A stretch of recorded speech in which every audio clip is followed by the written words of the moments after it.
for the choir and for Jonathan, the piano, and you all feel very far away. If you're so inclined, you can come closer, but if you don't, I know, it's like math class. No one wants to sit in the front row of shul.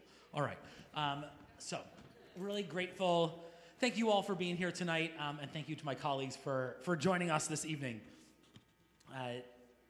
We'll introduce everyone in a moment, but as we approach this weekend of the life and legacy of Dr. King, I know I hear from Reverend Trollinger often when we're in interfaith space. He speaks a lot about beloved community. I'm going to ask you in a moment to share a little more of what that is and what that means. And a thing that I've really appreciated about White Plains, and I know at Kol Ami, a lot of that legacy comes from the work of Rabbi Shira and Rabbi Tom. I really appreciate the connections we have amongst different faith traditions and communities, and I think that where we are is a special and unique place in our nation, and grateful for this community. And as we approach this weekend, an opportunity for us to start more of the conversations. We should say continue. So I know that that's been the work of our community, to continue those conversations, to make dedicated, thoughtful, sacred space to know each other better. And I know that this is not sufficient. I know this is a beginning, right? This is a bunch of clergy people who are going to talk. My request was we're going to pretend that we're in one of our offices and just chat. And clergy are human beings, and to share with you the kind of, surprising sometimes, right? To share with you some of the kind of conversations that we have about our work and our hopes for our community, and for us to start to know each other better, so that as the weeks and months continue, that we can find opportunities not just for leaders to sit in conversation, but for our communities to know each other, and to know each other truly and deeply. And when we know each other, when we share. I know Susan Arovis has been saying, and I'll share it on her behalf. Susan Arovis would tell you that baking challah will change the world. Baking challah together will change the world. When we break bread together, when we share our stories together, when we have the real human conversations together, that will build the strong, resilient communities we need, particularly in the face of rising tides of hatred in our nation, and the cruelty and fear that's becoming too synonymous with American leadership. So our hope tonight is just to know each other. It's relationship. It's knowing each other a little more deeply, starting to see who we are and where we come from, so we can continue that work. So with that, I'm actually I'll ask. Amen. So let me start. I'll introduce you, and then a starting question. So this is Reverend Lee. We don't start just Lee. Just Lee. Lee Trollinger from Calvary Baptist Church, just down on Post Road. I shouldn't have said streets because I don't know where yours is, but I know I've driven past it. Reverend Danielle Lindstrom, who is at Community Unitarian Universalist Church in White Plains, and Reverend Dr. Frank T. Fraley, who's at First Baptist down by the high school. And I'll say as well that Reverend Dr. Fraley and Reverend Lindstrom and I, we all started right around the same time. So we're also new to White Plains, new to this community. Lee's been around a little longer, just a little bit. So we're learning. We're learning our communities. We're learning our broader community, and also learning each other as we try to do the sacred work of building and strengthening community. So with that, I would love can you start by can each of you share a little bit about your congregations and some of the foundations of your denominations? I think that, I don't think we know enough about each other. We don't know enough about what we believe. I think we get it from movies and TV, or assumptions that we make about other faith traditions. Can you share a little bit about your congregation, about some of the foundations of your faith community? Lee, Frank, kick it off. Good evening. We all do whatever Lee says. Yeah, we listen to Lee. First, I'm honored to be here, and your service earlier was extremely moving for me. And I thought to myself as I was sitting there, this is not a good idea. Not that I shouldn't be here, but I should not be speaking, because I spent most of the night crying. It was such a connection for me. I'm in a temple I'm praising God. There are no denominations. There weren't any religions. There weren't any differences. That's the way I approach Sunday morning. I walked into a congregation who had never had a black pastor, but they loved God. I walked into a congregation that was established in White Plains in 1871, a time when I couldn't walk down the street without identification, much like America today. That's how I approach Sunday morning. These are people who love God. I prepare a message that the Lord has placed on my heart to share.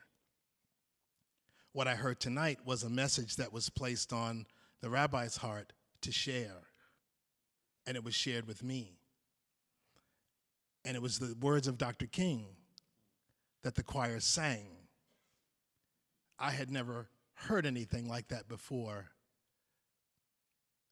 in a Jewish synagogue. So it created a connection for me that I think will be with me for the rest of my life. So I'm going to leave here tonight trying to figure out a way where we could do this at First Baptist, and we could assemble this kind of group together. And I know I'm not answering the question. However, I just received this word of this invitation a few days ago. It was Pastor Trollinger, who I look up to as a leader in White Plains in the clergy community. And so when my office said he was calling me, I had to call him back. He doesn't know that when I called him back, I had a sand wedge in my hand, and I was chipping in the Dominican Republic. This is a shared ecumenical truth. But when Lee calls, you answer the phone, and whenever he asks, you say yes. No matter what, no matter what. And this was just before my round began. And he had no idea, because I just did the office thing. And it's just so fulfilling for me to start out on this journey with these other ministers in this community that is hungry for God's word. That's the goal. It's to share it and to be real about it all the time. And I'm just honored, as I said, to be here. And the food was really good. I think the food was from New Rochelle, but we'll let it pass. Can you share just a little? You mentioned that you're the first black pastor in your country. Can you share a little bit more about First Baptist? First Baptist of White Plains, again, established in 1871, had a vacancy, and I was in a supply pastor rotation through American Baptist churches, which meant I could preach in a large church, or I could preach in an abandoned building on a Sunday morning, because wherever they sent me, I went. And I preached the same sermon to 4 people, or to 40, or to 500. And one Sunday, during my supply period, they assigned me First Baptist of White Plains. I had never heard of it before. I had friends that worked in White Plains. I didn't know much about White Plains. And I went to the church to preach. After service, someone asked me if I could come back for Mother's Day. This was April. And I said I could come back for Mother's Day, but you have to book me through the association. They called American Baptist. They got me for Mother's Day. On Mother's Day, they asked me for a meeting. I said, what do you want to talk about? And they wanted to talk to me about an interim position. And I was honored to be in that conversation, but I didn't know if that's where I wanted to be. And when I got into the room, I told my new friend about this earlier, there was the board.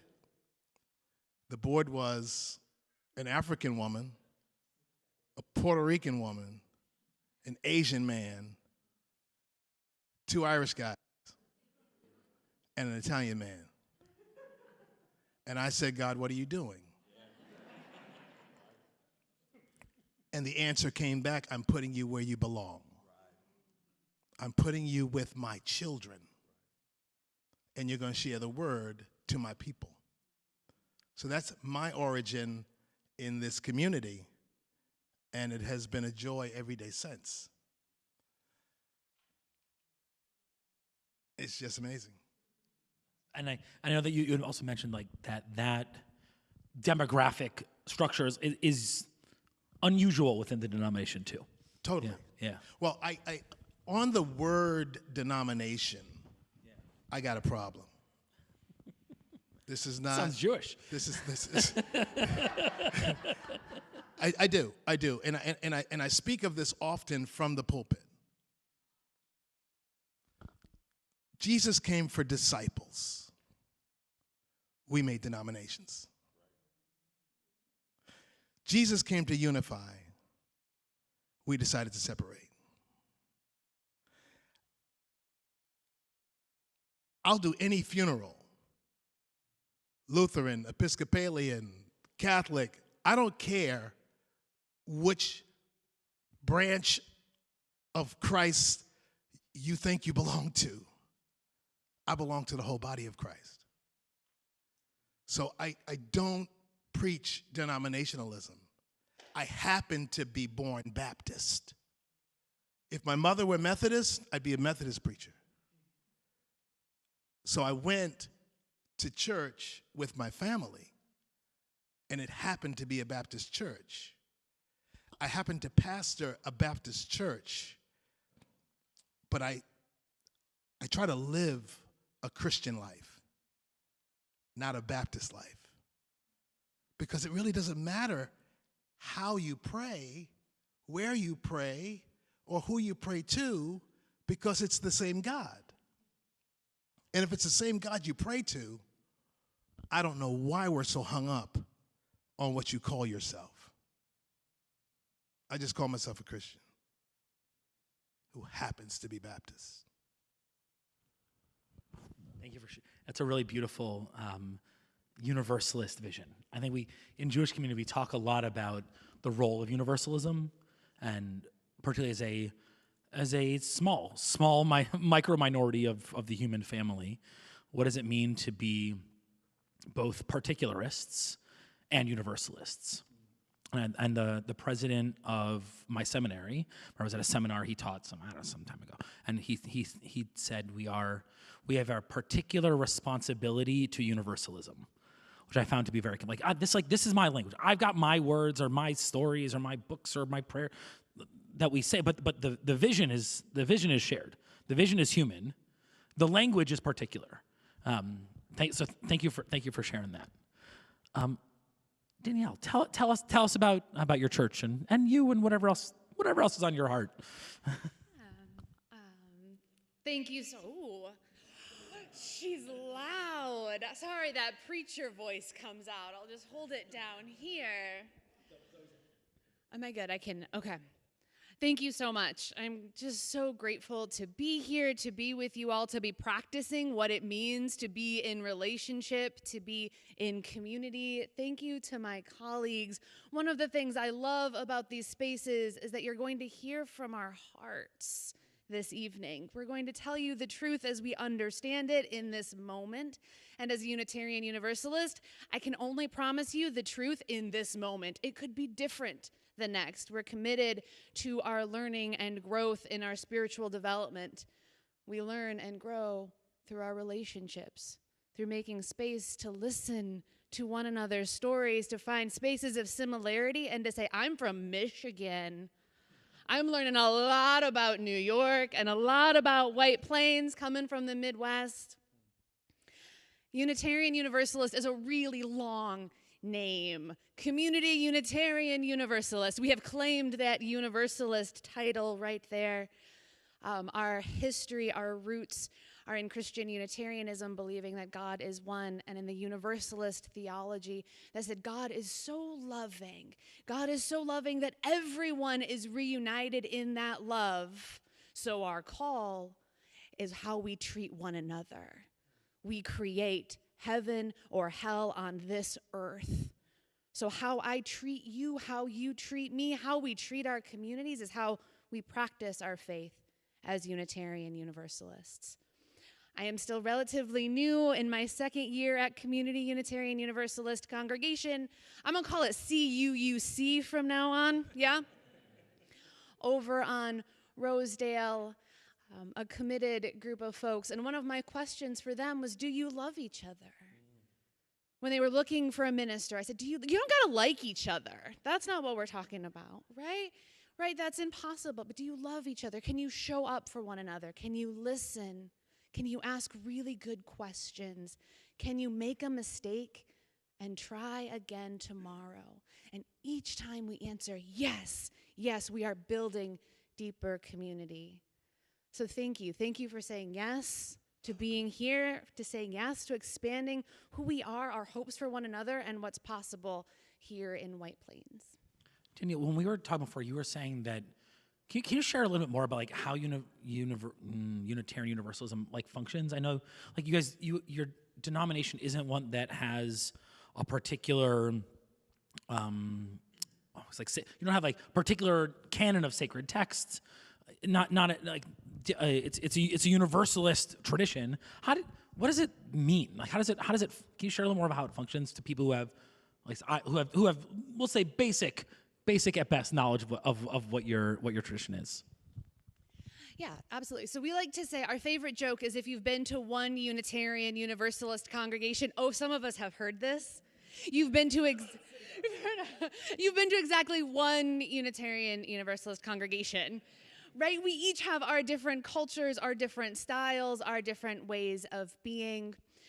So having started in the Christian tradition and have since broadened our roots to believing in that the prophetic possibility in all voices and all people. Our emphasis is on how we do relationship really, really well. We say, you know what? We don't have to all believe the same exact thing to do really important, meaningful work together. So we also like to say, if there are 100 Unitarian Universalists in the room, there are 200 ideas about what is sacred and what is holy and 500 words to describe all of it.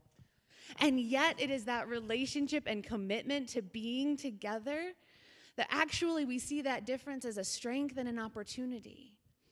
My vision, my hope for our community is that we use different language on Sunday mornings and we show up because we care about one another. I may not hear my language one Sunday, but I know Karen needed that prayer, and I love Karen, and I'm glad that she got what she needed. Next week, maybe it's my turn. So our services are very Protestant in nature. There is a sermon, there are hymns, there is music. Our sacred text is poetry. It's Bible verses. It's wisdom from world traditions. It changes as we are called to change and meet each moment. So each Sunday is very different. I'll let you know tomorrow at 9 o'clock what to expect. When I went to visit, they had bubbles. There were bubbles and ribbons. It was very exciting. Did have a bubble blessing. It was a lot of bubbles. It was fun. Yes, and a practice of joy. That would be what you witnessed. Joy is a big part of what we're trying to create for and with one another in our congregation. How do we hold joy along with pain and sorrow and see them not as one or the other, but as beautifully intertwined? And we make space for that on Sunday mornings and throughout the week. So as you were speaking, I noticed a lot of nodding, and I imagine some of the nodding is understanding and being compelled by what you share, but also so many cognates within the Jewish community. Right? Like we say 2 Jews, 3 opinions. Like there's Jews we shipwrecked on an island, have to build a synagogue. You build 2 synagogues, the one you go to and the one we don't go to that one. Is that one? That's not new to you, is it? Oh, that's a class. Got to come to rabbinical school. That's where we learn all the good jokes. But we have the same attitude around prayer. Is the traditional Jewish framework of prayers? You need at least 10 to say certain prayers, and you don't. Maybe you'll be the 10th one. So you show up not because you need to say whatever, but because your presence allows for whomever else to have what they need. But I think the only difference would be, I think I'm looking at my congregants, we all share, I think, exactly the same theologies from my conversations with all of you, right? We all, to the T, exactly the same theologies, right? So, like, how compelling to hear such shared language in different packaging, but shared language about what it means to be a person of faith, to be part of community, and to be in service of making God manifest through a relationship. Thanks, Danielle. Reverend Trollinger, tell us more about Calvary. I know that we've, as a congregation, we've spent some time at Calvary and with Calvary. Excuse me. Can you tell us a little bit more about your church and about your leadership there? Good evening, Kol Ami. I am home. So, Calvary originally started in 1922 as the Second Baptist Church. And something happened in 1935. The church changed its name to Calvary Baptist Church. One time located in the heart of the black community, which was at that time Brookfield Street. And it had the premeditative gall to leave that community, march up to Orawampum Street, which was an Italian community. Now, I'm a historian, I love history. And so when they came out of church, many times their car windows were busted open. And one of the tragic things for your neighbor, Trinity Lutheran, is the church that Calvary bought. And when Calvary bought Trinity was not able to build on their location for 2 or 3 years because of racism. They did not want Lutheran people on that side of town. And so Calvary has been blessed, what I say, with 6 visionaries. I'm the 6th. Oh, by the way, I'm the old man up here. Yeah, I'm 15 years in. And so praise God for that. We wasn't sure about that when I got there. I would just try to make it past 2 years. The house that I live in down the street on Soundview, the 4th pastor bought it, and unfortunately he died within a couple of months. And the 5th pastor came in, but he prophesied. He said, the new pastor that you're going to get, he's going to need all these rooms, and you won't be able to do nothing with him. Well, they were perfectly right. And so my predecessor was there for 38 years, and no, I'm not staying at Calvary for 38 years. Absolutely not. So Calvary is basically, so within the Baptist Church, we have, at one time we had a movement called Missionary Baptist Church Convention. And the Missionary Baptist Church Convention was basically people that were coming from the South that were establishing churches in different communities, and their main mindset was missionary. I run, lead, direct Calvary based upon their mission statement, which keeps me out of trouble. So the last part of that says community engagement. And that's why I'm allowed to do what I do. And I do what I do on purpose, because in our mission statement, it says that we will have community engagement. And in that community engagement, it opens up the doors for us to have different people and all kinds of different things that has happened within the walls of Calvary. I don't know if I've ever said it, but I am a liberation theologist minister in the order and in the liking of Dr. King, which means I take the word and I make it very poignant to today's society and to what we need to do for our fellow man. And because I grew up in Greenburgh and went to Woodlands High School, yes, ma'am, I got a whole brand new shirt that says it. Yes, I'm so proud of my shirt. And so for those of you new people to White Plains, there is a rivalry between White Plains and Greenburgh, and I always say that God had jokes. He took somebody from Greenburgh and put them in a White Plains church.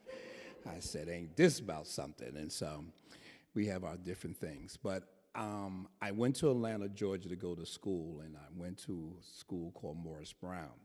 The deal was I was supposed to be at Morris Brown 1 year, then transferred to Morehouse. And because I saw how Morehouse, what school did you go to? FIT. Okay, no problem then. I can say what I want to say then. And because I went to visit Morehouse a whole lot, I could not deal with the stuffiness, the elitism of Morehouse. So I stayed at Morris Brown with the normal people. But I stayed close to the King family. I stayed close to the civil rights. I stayed close to learning about economic injustice and stuff like that. And thus, God allowed me to come back home to do what I needed to do. I was in Long Island for 22 years, and then I came home. And Calvary has moved itself.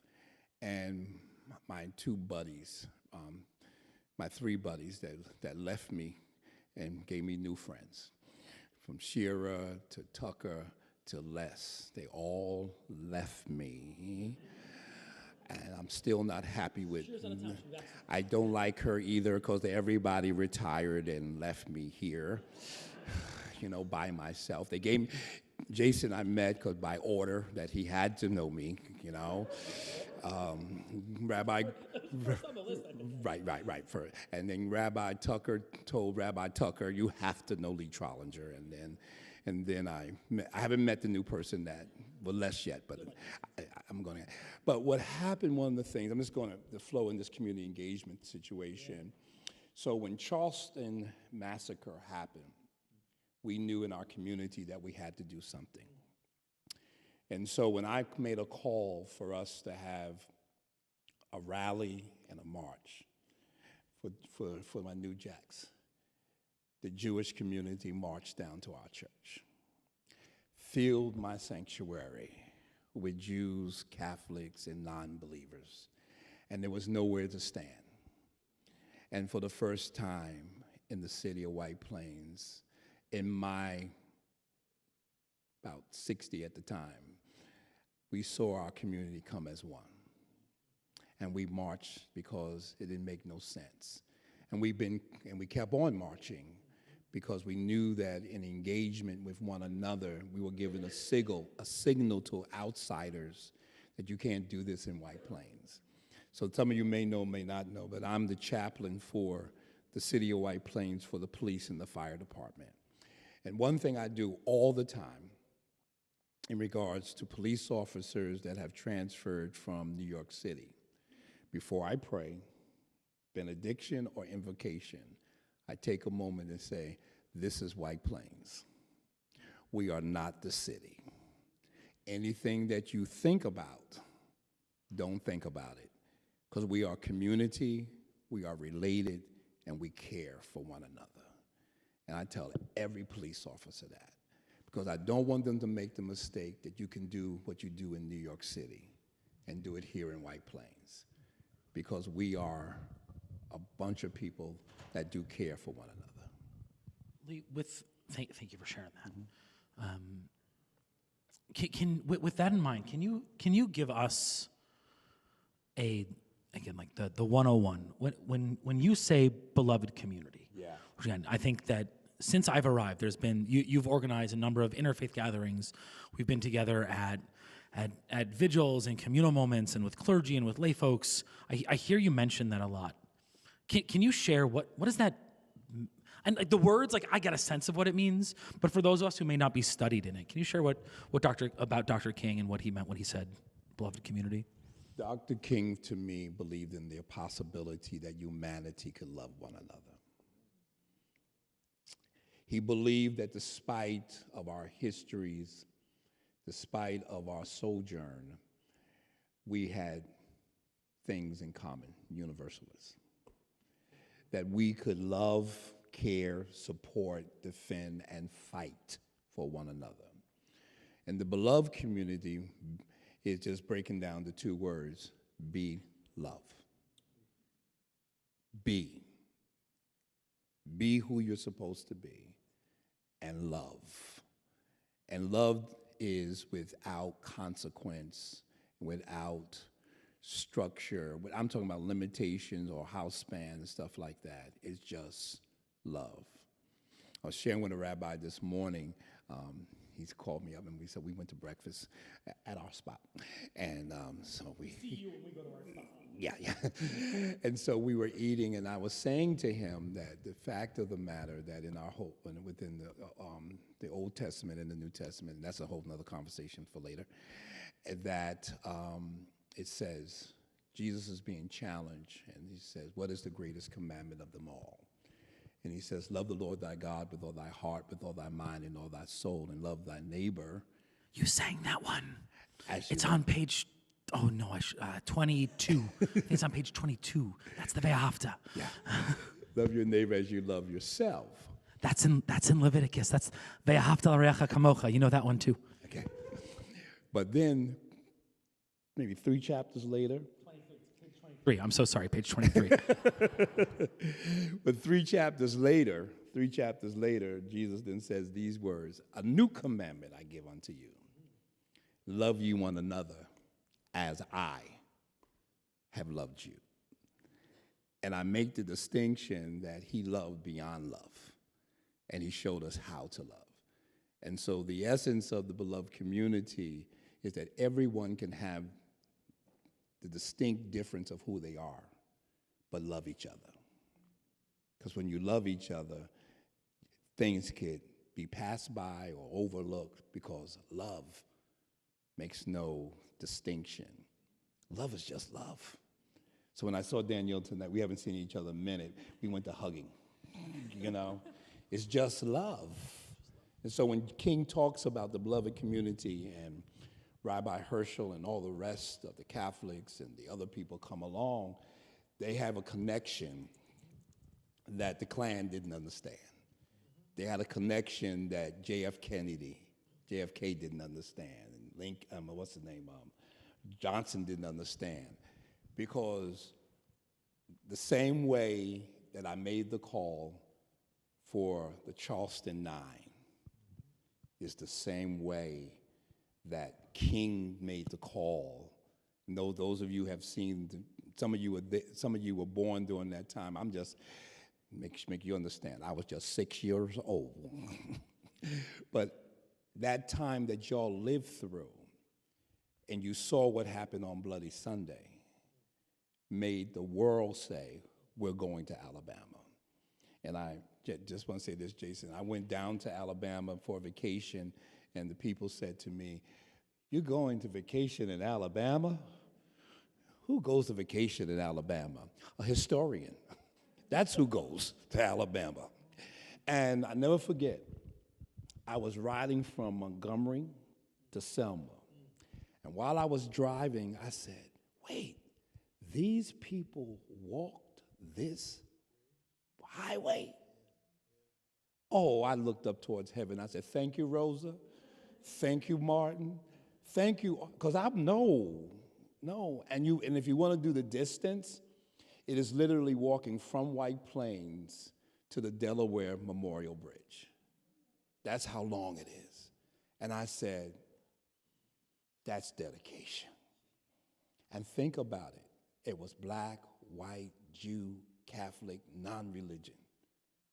Because it was not something that was manufactured. It was on the inside. And when it's from the heart, it makes all the difference in the world. Thank you, Lee. So, Daniel, I know you and I have had conversations at times about. I know Lee mentioned liberation theology, which it has echoes in Jewish tradition with a lot of the major voices of the mid to mid late 20th century in the Jewish community. I know that echoes as well in your tradition with the focus on the human being and focus on the relationship that we bring. as you're sitting in your role now, so like settling into White Plains, settling into your congregation, into into family, into the White Plains Public Schools. What are your hopes for what comes next? How do you envision your leadership in your congregation and in White Plains and the work that we need to do next? Yeah, so for us, we have 7 core values. The first one being that each person has inherent worthiness, that each person is inherently worthy. And our 7th value is our interdependence, that we are utterly, completely, devastatingly, beautifully reliant on each other. So we honor one another and we show up for and with one another.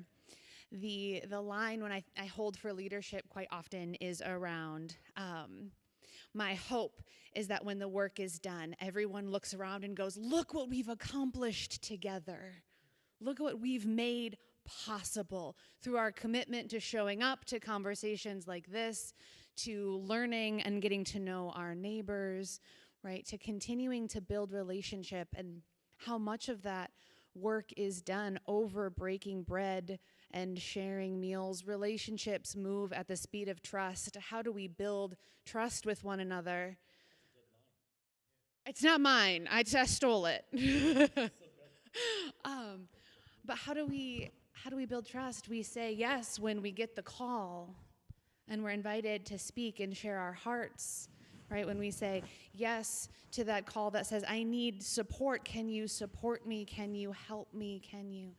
So one of my hopes is that we continue these kind of conversations, and that it's not just us religious leaders who are building relationship, which is so important and beautiful, but that our communities get to know one another. And we have we have a nice excuse of having like honorifics in front of our names, right? Like because we are clergy, we have an excuse to get together to talk. How do you talk to your community about how to do that? Like I ask because I'm trying to figure out how to talk to us about how do we relationships moving at the speed of trust is so beautiful, so beautiful. And I think that with gratitude to what Lee shared as well, that like this is White Plains. We're not doing what you see in the rest of the world. We're doing what White Plains does. And there's always work to do. There's always growth for us to have. How do we show up for each other when we don't always know? Like my social media feed looks different than your social media feed. How do we know when to show up, and how do we call you? How do you call us, so that we know when to be present with one another? I know that's a really big unfair question. It may be an unanswerable, but that's what's on my heart and that I'm wondering about. Yeah.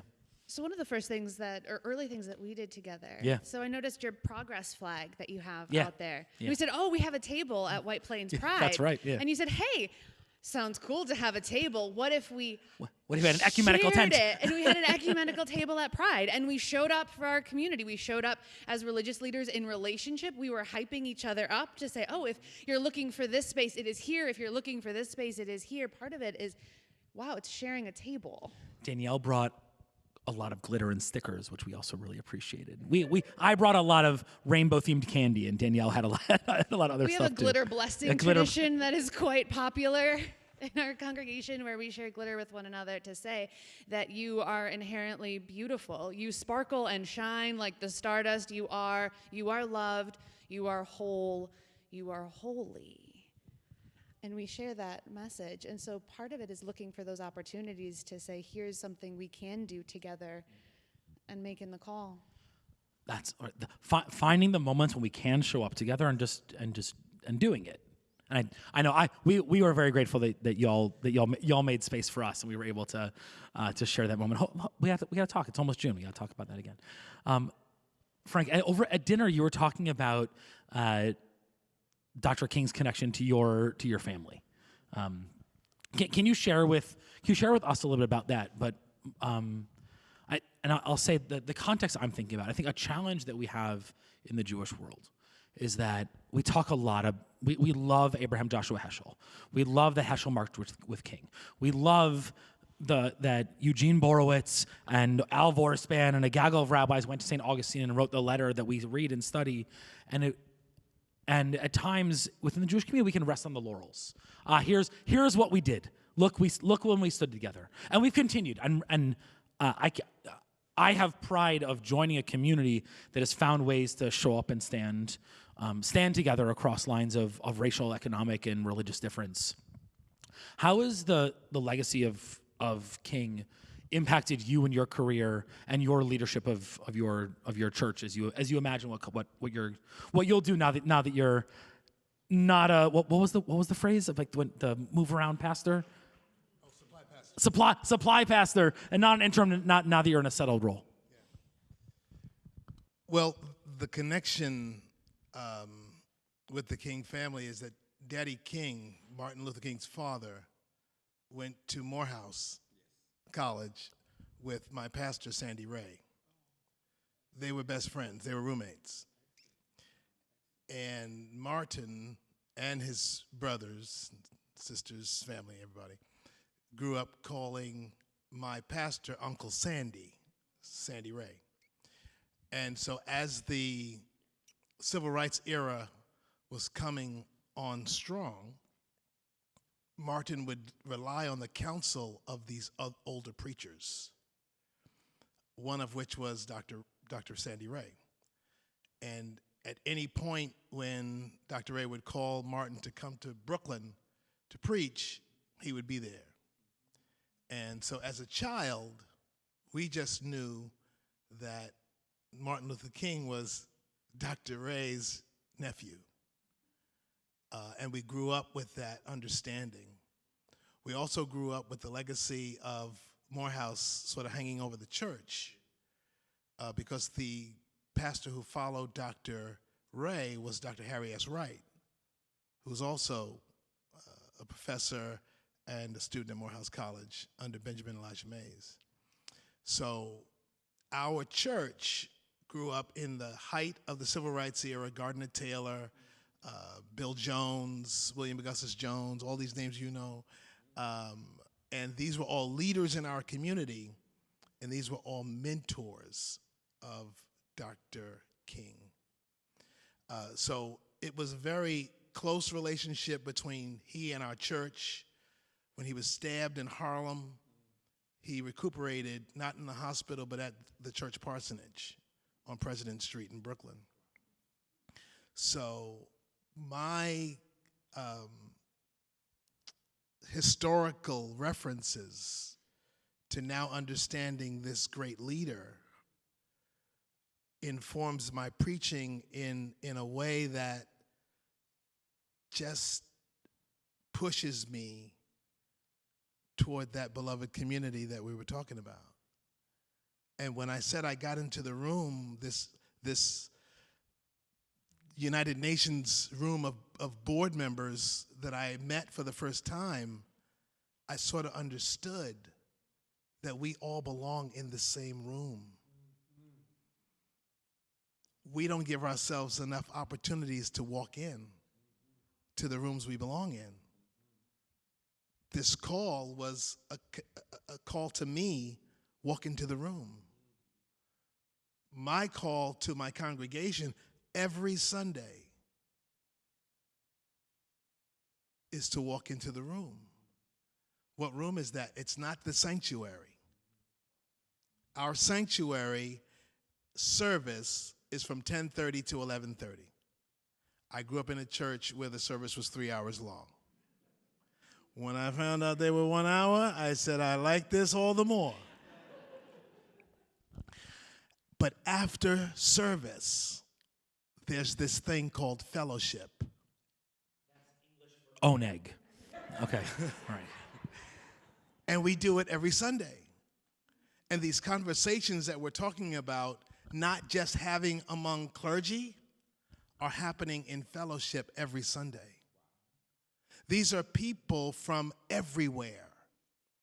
We have a Spanish church that worships on our campus. They've been there for 40 years, Mission Batista. When I got there, I said, we're not two churches anymore. We're one church. We just speak two different languages.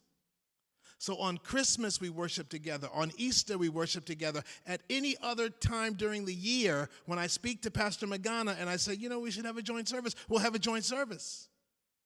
And we'll give the word in both English and in Spanish. Because we're not afraid to walk into the room, even when we don't know the language. What I heard tonight was a language I didn't understand. You were speaking in Hebrew, but I could read the words in English. They don't understand language either. It's okay. But it comes from the same book of Deuteronomy.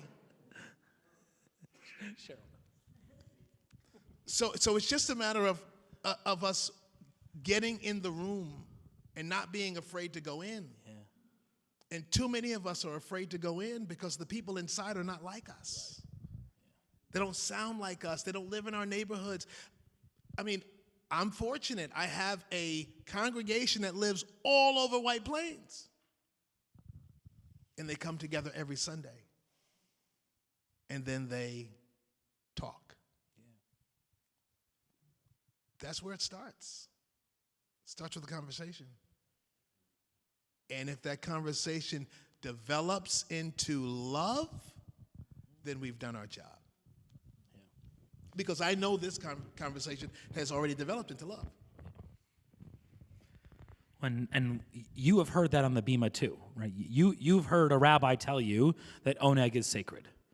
That when we, the little things where we bump elbows with each other and share a brownie or a piece of cheese, that's the foundation that gets us towards more connection and more love. And it's right. It's hard. It's hard to walk into rooms if you don't know if you'll be loved when you walk in. One of the things I made clear in my first year is that you should invite your friends and family to church. If it's good for you, it's good for them. And so many people are just so apprehensive about extending that invitation. And I said, they don't have to come to service. And they looked at me. Come for the brownie. I said, just bring them to fellowship. They don't have to come. If they don't want to hear me preach, it's fine. If they don't like the music, that's okay. They will love fellowship. There's food. And they're people. And for some people, it actually worked. And then they came to church. I don't care how you start. Just start. And Danielle, I've heard you say that too. We were talking on the phone yesterday about that Danielle starts you start and end with that line? Starts in every service with, it's good to be together. It's not always easy. Yeah. It's not always comfortable. It may not always be where we want to be, but it is good when we are sharing fellowship, when we are sharing story, when we are sharing really good bread. Can we make that an event, the bread baking together? Yeah, we're going to do that. It is good when we come together and we share who we are, we share ourselves, and it's brave, and it's hard, and it's, again, not always what we want to do, and we're unsure, are we welcome? Is this really the space for me? And so for those that are holding the space, how do we practice welcoming one another in? Where the practice becomes knowing your name is very just the beginning. And we say each other's name, like your name is good news. When I hear it, your name is good news. How do we practice that? So Jason, I just want to add in there. You said, how do we do it? And I think we are very intentional in doing it. Myself and Rabbi Shearer became friends because of two incidences that happened in the city of White Plains and on the Bronx River Parkway. Someone put a swastika on the Bronx River Parkway, and somebody desecrated the Martin Luther King statue.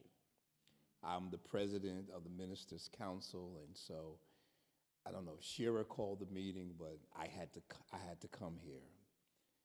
And I was in the office, and while we're in the office, I can't remember who was the president of, what do y'all call it? The president of the council? The president here. Kol Ami? Oh, Kol Ami. The president. the president. And the meeting was over. And when the meeting was over, Shira said, Lee, don't move. And when she said, don't move, she looked at the president and says, whatever the code word was, but it was about Kol Ami going on the civil rights tour with their young people. And Shira said, Lee, would you like to take 7 of your young people to a civil rights tour with Kol Ami? And I need to know now. Yo, that sounds like her. Now. I went on the phone and started calling people up. And there's one lady who's still mad at me right now. She says, Pastor, I have to get back to you. No, you cannot get back to me. I need to know right now, can you go to Montgomery, Alabama, Atlanta, Georgia? Can you do it? That was intentional. And forgive me, but I'm gonna keep on making a rabbi. Abby Marcus was our captain. I made her Captain Abby Marcus because she was throwing out orders. And it forced our community, a rabbi, a minister, and their young people together. And Abby said, y'all only have one day to sit in your silos.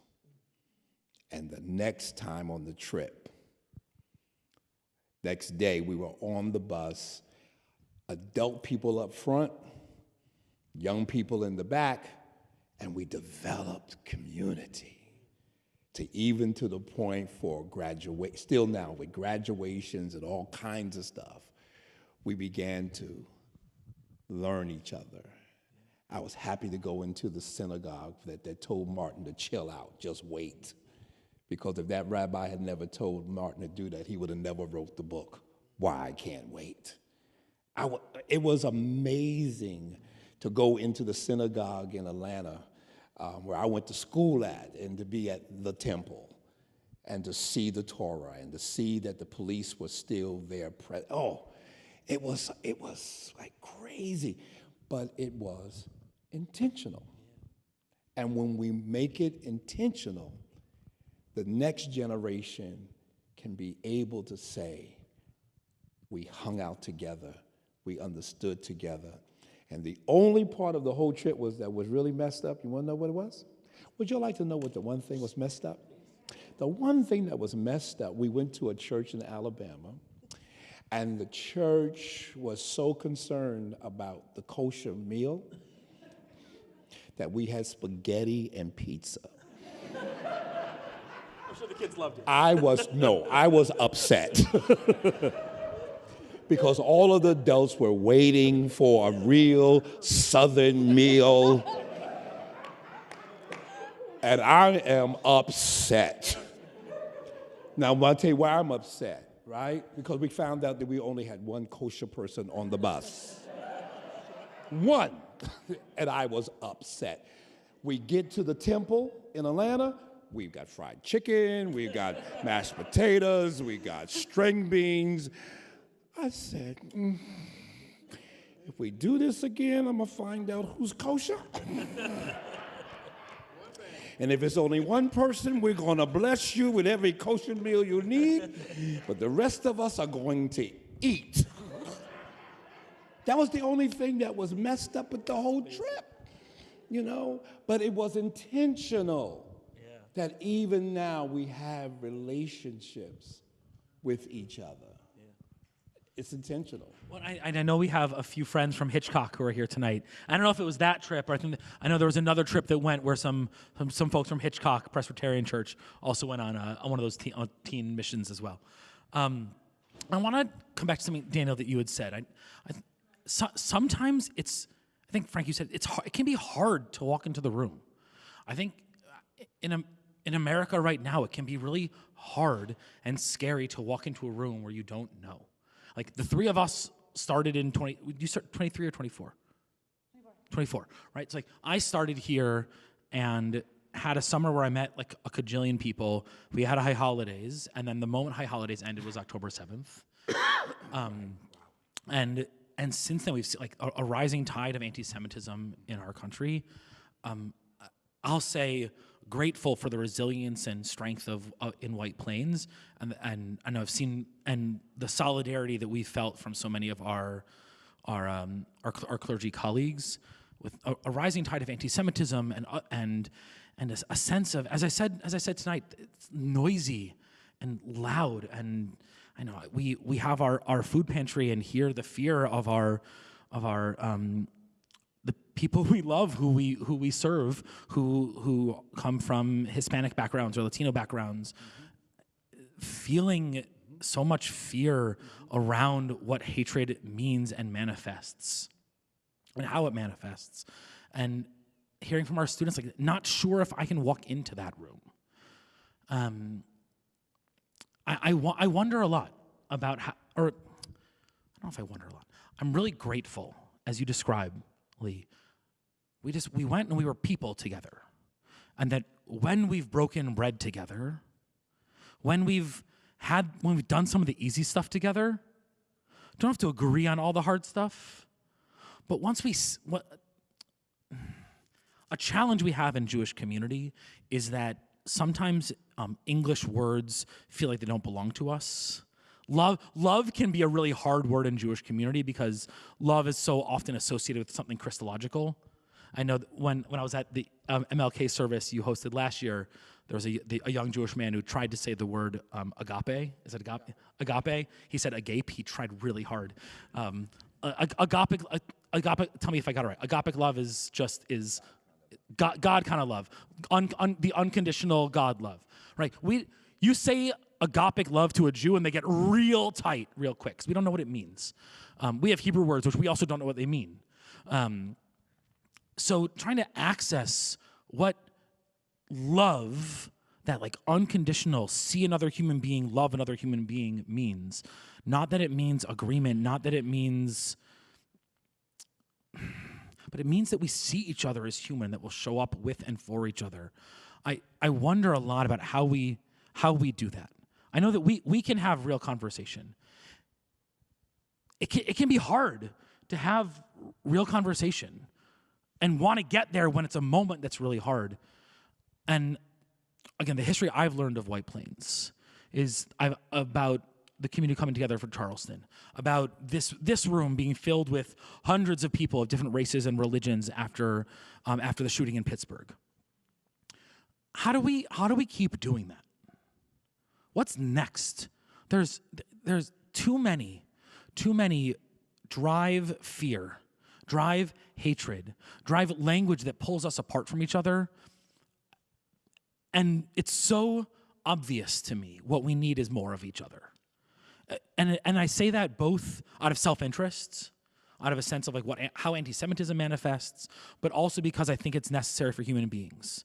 I've shared with some of you before. There's a book written by Professor Deborah Lipstadt.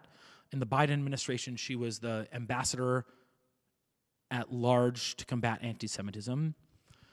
And she said that she described anti-Semitism as a symptom of greater hatred within a society, and that it may start with the Jews, but it never ends with the Jews, and that combating the best way for vulnerable minority populations to combat tides of hate is to be in relationship with one another. That's the foundation of the civil rights, of why Jews showed up in the civil rights movement. I've countless stories that have been shared on our beam, and I imagine in your churches as well, of people showing up together because we saw our destinies as inextricably linked to one another. We had to learn to show up for one another, because if we didn't, all of us would fall separately. And with where we are in America right now, seeing whether it's what happened in Jackson, Mississippi last weekend, or seeing what's happening in Minneapolis right now, seeing hatred peddled from positions of leadership, seeing fear-mongering peddled from positions of leadership of governments and of national institutions driving us apart. How do we quiet that so that we can do what we need to do here? How do we show up with each other to bump elbows so that we can get to the hard stuff? I think that it starts with us. Which us? Clergy. And then we are intentional in regards to bringing like-minded people of our congregations together. Intentionally bringing our high school students together. Intentionally bringing our middle school kids together. Elementary kids have no problem whatsoever playing. They just play. Middle school, there becomes a distinct stupidity of other people's ignorance that starts to flow. High school, it becomes more solid. I have a Jewish godson.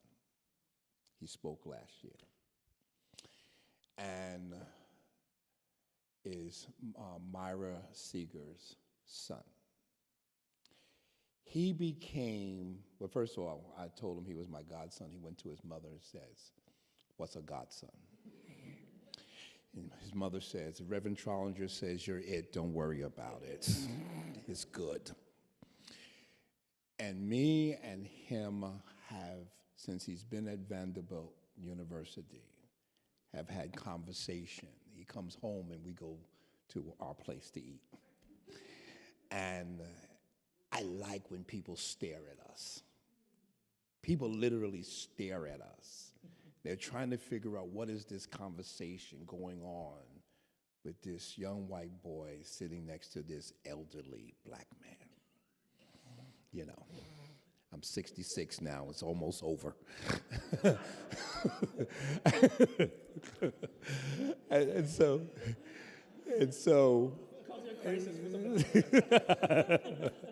so what is interesting is that I gave him a kente cloth last year from the event that he wore. And if you go to Vanderbilt University right now, in his college dorm is the kente cloth. And he uses it as a means to talk about his relationship with his godfather. Now, why do I say that? Because it's intentional. And we have to be intentional in regards to our relationships with each other. Because I lived in Mamaroneck at one time, third, fourth, 3 years. My dad hid racism from me and my brother. We did not know driving down south and, you know, it was the danger. We didn't know about that. We thought going to the woods to use the bathroom was fun. Eating out of the shoebox with the eggs and the chicken and stuff. We thought that was fun. We had no idea that he was protecting us from any sign of racism. One night, my dad picked me up late from my Jewish scoutmaster's house.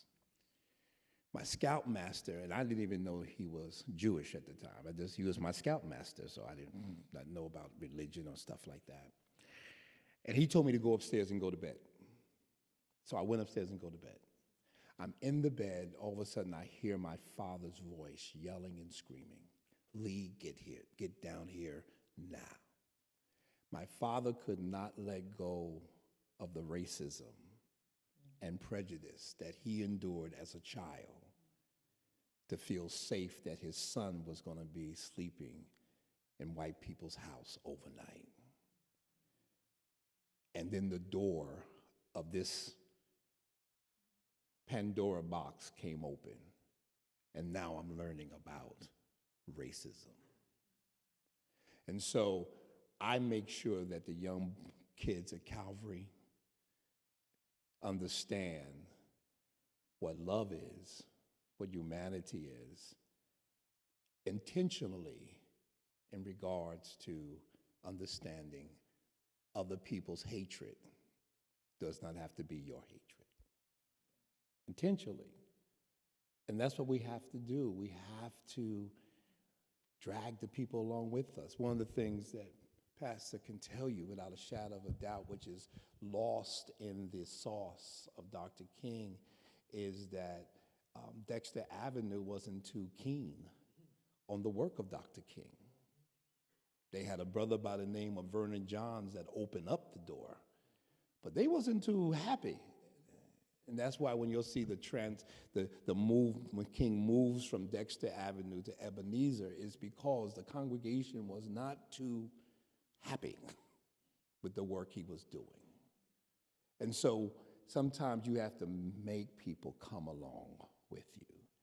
My deacon said this, my older deacon grew up in Charleston, South Carolina, just backwoods, or Geechee and all that kind of stuff, right? I mean, y'all don't understand what Geechee is, okay?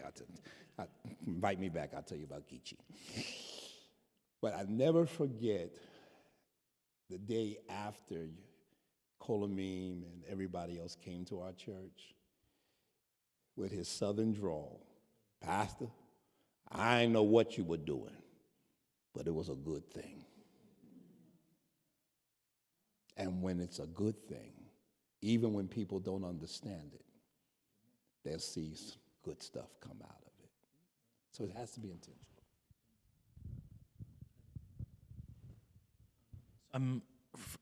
I'm looking at the clock, and I'm told that I have to let you all go home. But before we wrap, can you, where are you turning for hope and inspiration these days? I think maybe each of you can give us a little something. Where do you turn for hope and inspiration? I'm turning first to Psalms 10, which tells us all, we've seen this movie before. It talks about evil people who are so rich and still steal from the poor. Read it when you get a chance. I then think of the fact that we were children. You weren't here, but we were children. And they gave us the impression that as you grew older, Archie Bunker would be no more.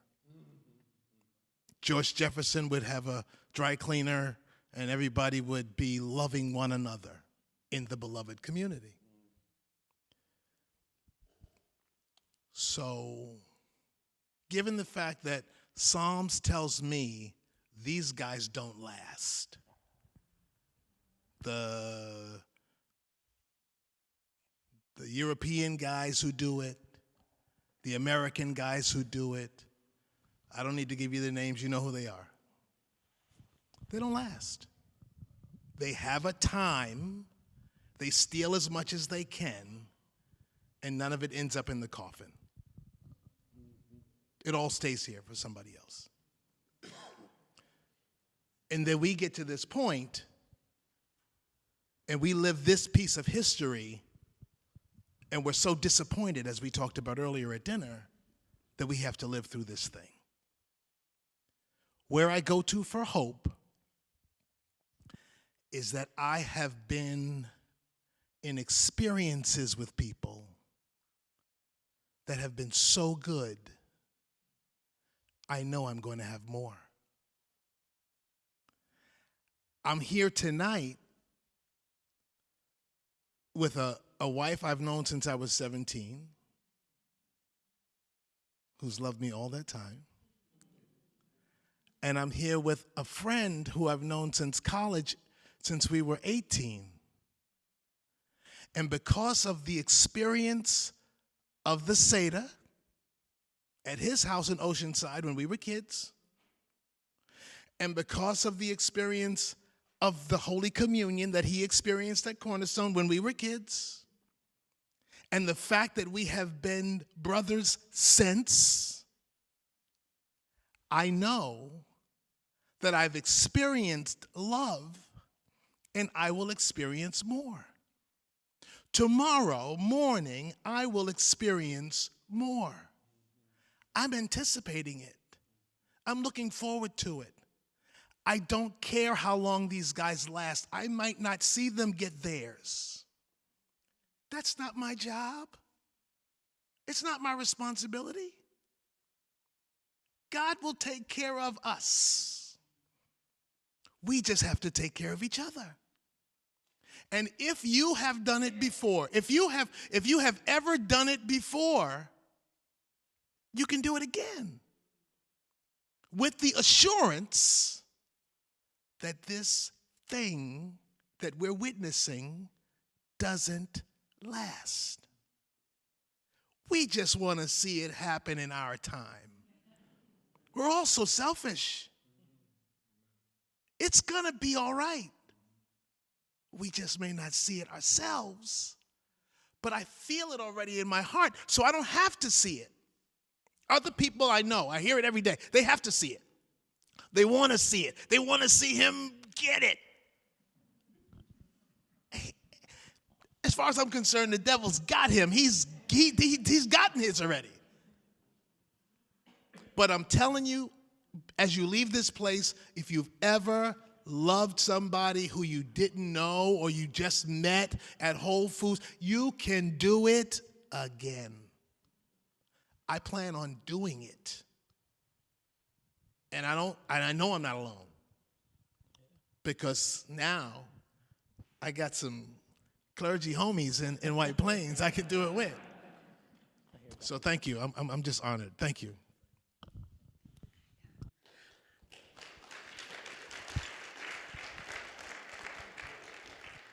I want to go back to that last question, and then I'll get to my hope, I promise. On Thursday night, I joined a Zoom call. It was the Solidarity Organizing Initiative. And I was convinced that this would be the Zoom call that would tell me how to community organize effectively. I was very excited for this call. We get on about 80 people, and I'm like, okay, they're going to give us the tools, the information, the resources, and then they say, now we're going to break out into Zoom rooms and get to know one another. And I remember, and I thought to myself, I don't have time to get to know strangers. I need the information. It is so urgent. I need to know the right thing to do. This will be the Zoom call of the last 10 that will give me that information. I don't have time to get to know strangers. And I ended up in a room with 2 others who described themselves as second career activists, and thinking about, how do you know you're welcome in the room? I thought about it and thought, these are folks who are spending their Thursday night joining this call, thinking about our immigrant neighbors and beloveds and friends, hoping to find ways to organize their communities, finding ways to show up for and with one another. They're entering that room. Maybe I know more about them than I thought. So along with building intentional relationship is trusting those are folks who are entering that same room that you're going into, with the same hopes and fears and curiosities, but to make the commitment to say, I don't know if this space is for me, but I want to try. That tells us a lot about one another. So holding that, maybe we know a little bit more than we think about our hearts and our hopes. And speaking of hope, one of the places that brings me hope, I have a 5-year-old son, and I'm expecting another one here in a few months. And we took him to one of the protests last weekend, and he insisted on bringing his dinosaurs because he will be a paleontologist. And if you meet this child, you would agree he will be a paleontologist someday. And he brought his 2 little dinosaurs, and he was immediately wrapped in the arms of some of the elders whom we have never met, who told us stories of how long they have been at protests, how much they have been showing up, and they explained what a protest is to his protest dinosaurs in a way that a 5-year-old could understand, that this is how we live our values how we do this work together. And so it's the way that the community shows up and takes care for one another and is inspiring another generation to keep on going, because you're right, we might not get to see it, right? And so part of that hope is that those who come after us, right, the world that we're preparing now, the world that we're taking care of for this time, we pass on to those who come after. So we do what we can and hope for them.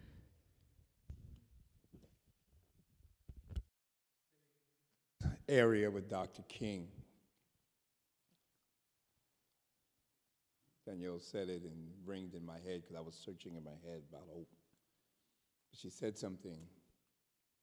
Dr. King said these words hours before he was assassinated. I may not get there, but we as a people will get to the promised land. It is in that hope, it is in that vein that my hope is always built in this truth, that history has proven that this too will pass. And I have not preached this message yet, but I have to preach it. Maybe my final message one day, but there's some key phrases in the New Testament that says, and it came to pass. It didn't come to stay, but it came to pass. That's my hope, that it came to pass. And I was sharing this with Rabbi Jeff Brown today. I said, all that you'll know of me, I have not spoken one political message from my pulpit since this has all begun. Because I know that what I preach is greater than the circumstances that we're dealing with right now. And I have to point people to the hope. Yeah. The circumstances, I don't know if anybody else has done this, but Jason, I've done it. Danielle, Harley, I've done this. I now watch Me TV. I don't watch CNN. I don't watch MSNBC. I watch it every now and then, but I need to watch something that doesn't allow me to think. Hogan's Heroes does not allow me to think. Andy Griffin does not allow me to think. F Troop does not allow me to think. I don't even watch Leave It to Beaver because he'll make me think. Because I used to be a social worker, so I don't want to think about him. But I have a hope. I have a hope that in the midst of this world that we're living in right now, that my ancestors, I never forget this, I had a prophetic word over my life one time. And this man that deals with the prophetic looked at me and says, I see your ancestors in the prayer house praying that one of your generation would rise and declare the counsel of God. And that particular prophet said, you are him. And so my hope is, I have a 6-year-old grandson. He's my hope. My son works with Reverend Sharpton. He's my hope. The children that I teach every day, the kids that I used to be a foster parent, a single African-American foster parent, because there is a Catholic priest in Chicago that was adopting kids out, taking them into his house. And I said, if this Catholic priest can do this, I can do this. And I did it. That's my hope. because the future generation, if they are, excuse me for using this word, but if they are impregnated with hope, they won't have despair. And if I can get them to look what history shows us. So I've never said it to Jason, but I think I may have said it to Kol Ami. If not, I'm going to say it now. That when the Jews of Europe came to America with their libraries and their books, and America said, universities said no, and Fisk and Grambling said yes, Du Bois and the rest of them came out stronger, because what was rejected by America was accepted by black universities and great scholars. And when the Jewish professor taught in those black institutions, they had no idea that they were producing scholars, historians, and leadership. So my hope is always in the fact that we, as a people, will get to the promised land. Thank you, Lee. That's my hope. Thank you.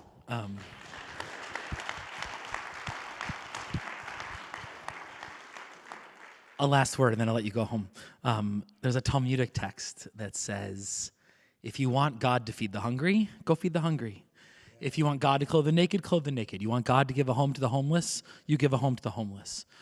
So if, and I know that our tradition, we've talked about God a lot tonight, and I'm worried like Jews are getting uncomfortable with how many times we've said the word God. You'll be okay, I promise. We're very much a tradition of works. And so if we want beloved community, if we want promised land, we'll do it. For God to do it, we do it. We are the hands and the voices and the feet that will do that work. And I'm so grateful for your presence and for your love and for the gift of your words that you've shared with us tonight. So, Reverend Dr. Fraley, Reverend Lindstrom, Reverend Trollinger, thank you for your time, and eager for when we do this again sometime soon. Thank you.